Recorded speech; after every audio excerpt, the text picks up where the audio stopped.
very happy to have you here today. And um, we have been focusing on and following the Discover project for quite a while, and happy to have you here today to talk about yourself and the Discover project and do some demos to the community.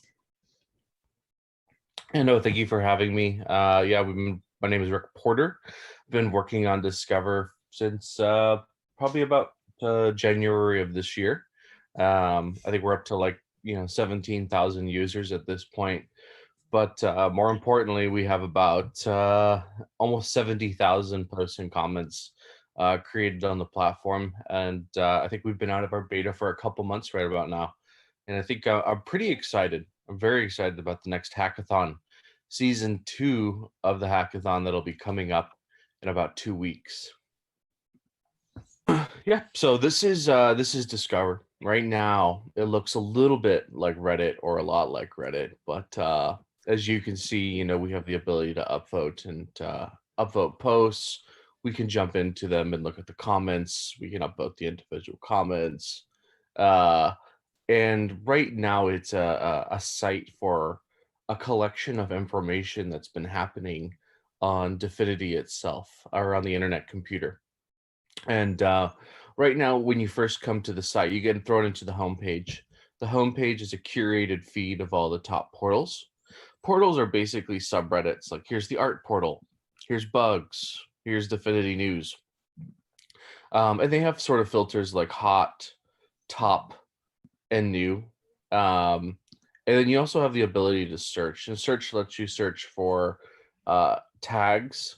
So, you can search for the Malaysia tag, which is pretty popular. But it shows up here, and it shows up all the posts that have that Malaysia with inside of it.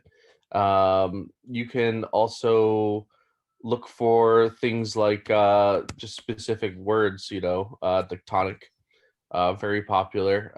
It's an NFT platform, and you can usually get a lot of news or information that's been happening about certain things like District 2. And this will search for either a hashtag or the actual words showing up in the title about District itself. And you can create posts. You can select the subreddit, you can select the portal, you can select the link, you can create a poll. And so there's all sorts of different things that you could do on the platform right now. And what we find to be really important as that we're growing is we're trying to figure out how to do integrations and governance. Integrations and governance are our two, as you can see, there's notifications too. As you can see, integrations and governance are going to be key to making Discover the successful platform that it needs to be. Integrations are going to allow us to go into other applications within inside of the ecosystem and allow them to integrate specific components of their platform into the Discover platform. A very simple example of that would be the feed, our primary feed here. And how is information coming into this feed, and how are users actually creating it and pushing it into the feed? And so how's information extracted out of that feed? So we're really working closely with other different app providers at this point to see how do we actually integrate Discover into the work that they're doing right now. And we've proven out different micro integrations, but we really got to figure out what does that macro integration look like. An example is Fleek. Fleek's going to provide image and asset upload. Image upload thing by Hazel. It's another of an image upload. So it's like there's a couple image upload services. Discover should be right there to be able to allow the user to upload directly to one of these platforms from their own choice. We don't need to be making these choices for the user.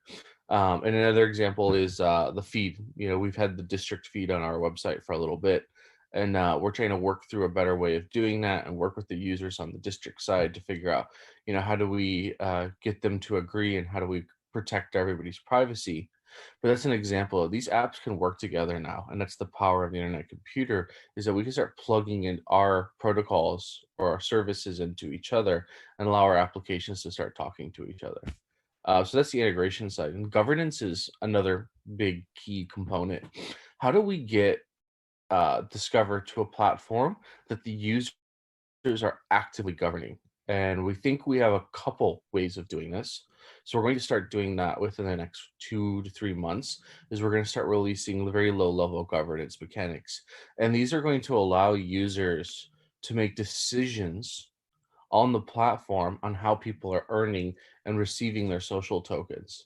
And we think we have a good way, a very good simple step one, but we've got to figure out how to get to step 10, where step 10 is the users have completely are governing the platform and there's no need for intervention.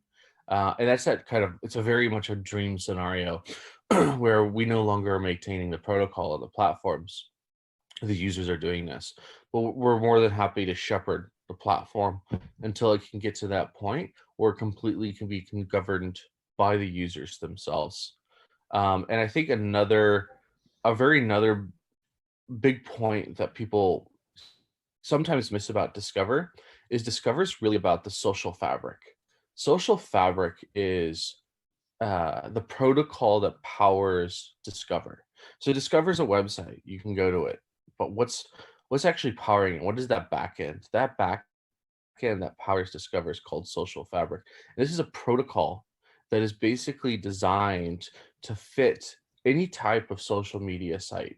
That's it's a very abstract thing to say, extremely abstract, but like to put Rails onto something like that. An example would be you could take Twitter right now and you could create a front end that looks like Twitter, and the back end of Discover would, at this point in time, would be able to power all the different configurations you might need for Twitter.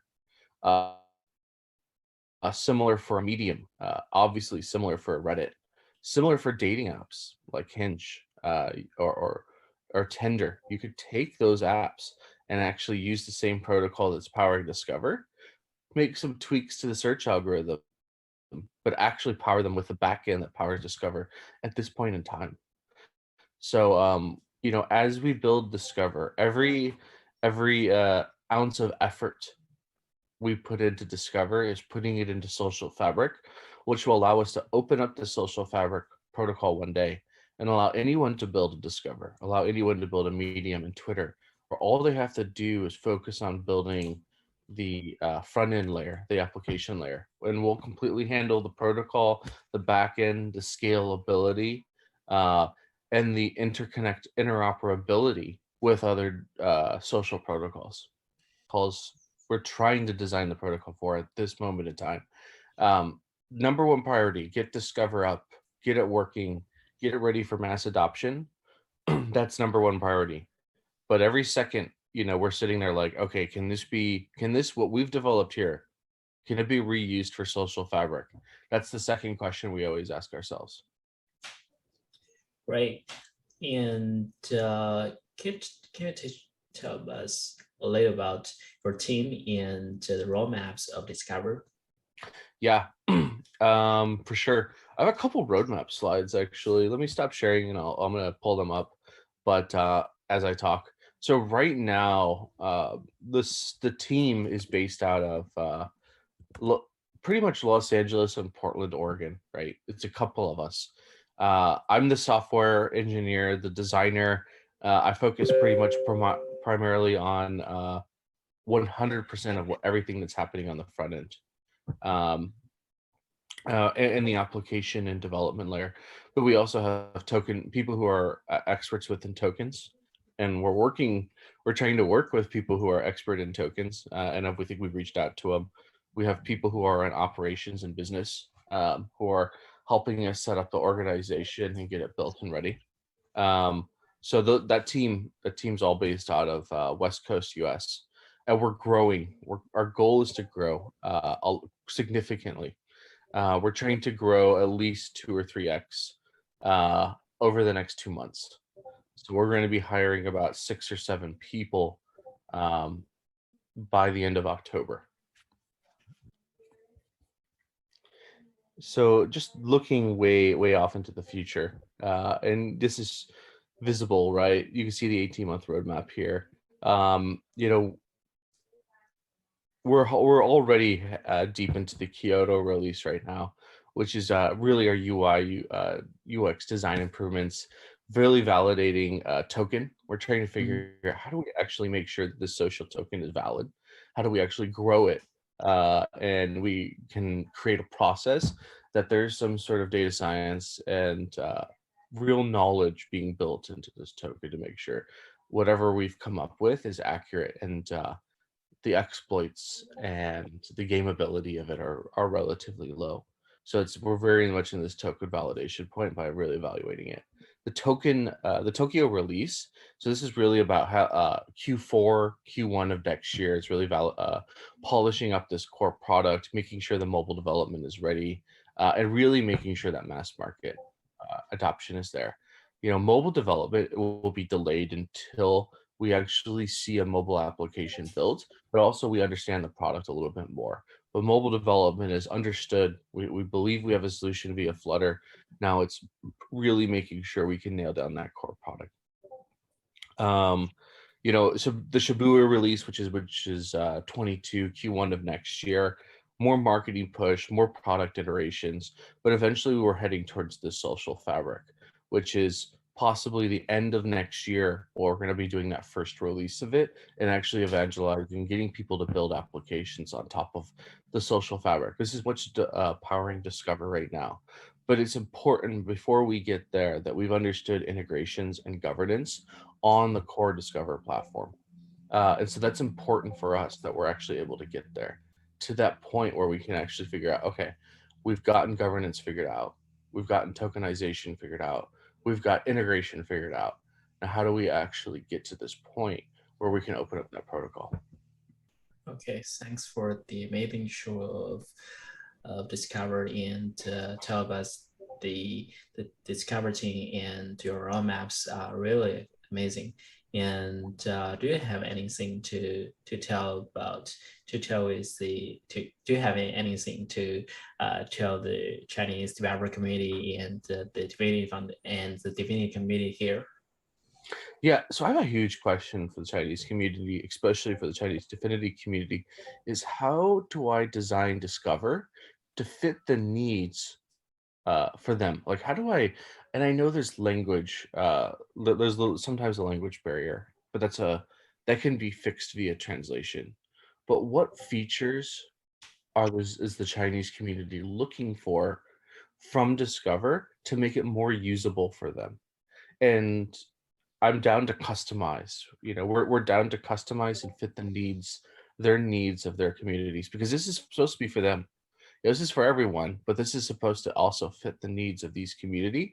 So please reach out, have that dialogue. We are wide open as far as suggestions, but it's important to us that we address the needs of the Chinese community so that when they're actually using our application, they're receiving the same level of care and satisfaction that the other users are going to be receiving.